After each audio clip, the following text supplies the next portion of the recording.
বিকালে ছাদে চলে আসলাম। দেখুন ফুলগুলো শুকিয়ে গেছে, সকালবেলা এগুলো ফুটেছিল। এভাবে যদি এসে দেখি যে ফুলগুলো দেখুন গাছে কি সুন্দর হয়েছে, তাহলে কিন্তু মনটা খুব ভালো হয়ে যায়। এই যে দেখুন আমি বোতলের মধ্যে ফুল গাছ লাগিয়েছি। কেমন হয়েছে টেকনিকটা অবশ্যই সবাই জানাবেন। এই যে দেখুন আমি চারপাশে বোতল ফুটো করে তার মধ্যে এই যে লাগিয়ে দিয়েছি। এই যে মোরগ ফুল গাছ লাগিয়েছি। এই যে দেখুন সব কয়টা গাছে কিন্তু কি সুন্দর ফুল ধরেছিল। এই যে ফুলগুলো সবই এখন ঝরে যাওয়ার পথে, তারপরও খুব সুন্দর লাগছে।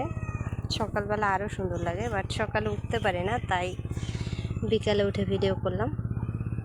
এই যে আবার কালকে এগুলো সব ফুটবে একসাথে। যদি সব ফুলগুলো ফোটে তাহলে কিন্তু গাছটা দেখতে খুবই সুন্দর লাগে। এই যে দেখুন এই পাশে আছে সাদা আর হচ্ছে গিয়ে লাল, এই যে দুটো কালারের কম্বিনেশন কি সুন্দর হয়েছে। তার মধ্যে এই একটা ফুল গাছ আছে, এটা কি ফুল গাছ সেটা যদিও আমি জানি না। এই যে কি সুন্দর হয়েছে। এগুলো আমি একজনের কাছ থেকে এনেছিলাম ছোট ছোট টুকরো, সেগুলোকে ভেঙে ভেঙে লাগিয়েছি, তাতেই অনেক হয়েছে। এই যে আরও একটা আছে দেখুন, এই যে কি সুন্দর। এটার এখন আবার গাছগুলো অনেক বড় বড় হয়ে গেছে, তাই এগুলোকে আবার ভেঙে দিতে হবে। তাই আজকে ছাদে আসলাম একটু কাজ করতে, কারণ দেখুন এই যে এগুলো কত নিচে নিচে ঝুলে পড়েছে। এগুলোকে এখন আবার ছোট ছোট করে কেটে দেব, তাহলেই আবার অন্য একটা পাত্রে লাগালে সেটাই খুব সুন্দরভাবে হবে।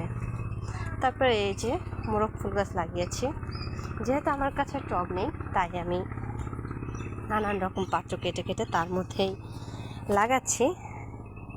এই যে এই একটা শাক, আর এখন আবার আমি নিয়ে আসছি এই যে দেখুন কতগুলো গাঁদা ফুলের গাছ। এগুলোকে এখন লাগাবো, তাই মেনলি ছাদে আসা। আর তার সাথে একটু এই যে গাছগুলোকে ছোট ছোট টুকরো করে ওগুলোকে আবার আলাদা পাত্রে লাগাবো। এই যে দেখুন আজকে আবার আমি আর একটা বোতল কেটে নিয়ে আসছি। আপনারা কিন্তু চাইলে এভাবে এই বোতলের মধ্যে গাছগুলো লাগাতে পারেন, কারণ তাহলে কিন্তু গাছগুলো চারদিক থেকে বোতলটাকে ঘিরে ধরলে আর বোতলটা দেখা যায় না, সুন্দরই দেখা যায়। এই যে আমি দুইটা লাগিয়েছি। এই যে এটাও হয়েছে, এই কয়েকদিন আগে লাগিয়েছি, তার জন্য এখন পর্যন্ত বেশি বড় হয়নি। এই যে এগুলোতেও ফুল ফুটছে, কিন্তু সুন্দরই দেখাচ্ছে।